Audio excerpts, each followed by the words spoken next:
একটা কষ্টের বিষয় হলো 10 দিন অফিসিয়ালি চাকরিজীবীদের যে ঈদের বন্ধের ছুটিতে বাড়িতে আসা কিংবা চাকরি অধ্যয়নত যাওয়া, এই দুই ক্ষেত্রে লঞ্চ, বাস, ট্রেন দুর্ঘটনা যাদের জীবন প্রাণহানি ঘটেছে তাদের জন্য আমার কষ্ট লেগেছে।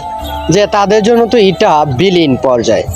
তো আমার দুঃখ হলো এটাই, তাদের যে ঈদটা হাসি আনন্দে খুশির যে ঈদটা, এটা তাদের পরিপূর্ণ হলো না। এই দুর্ঘটনা অবস্থায় লঞ্চের যে দুর্ঘটনা, যে বাসের যে দুর্ঘটনা, ট্রেনের যে দুর্ঘটনা, যে সকল মানুষ মৃত্যুবরণ করছে তাদের জন্য আমার বরাক্রান্ত মন নিয়ে একটি কথা বলতে চাই।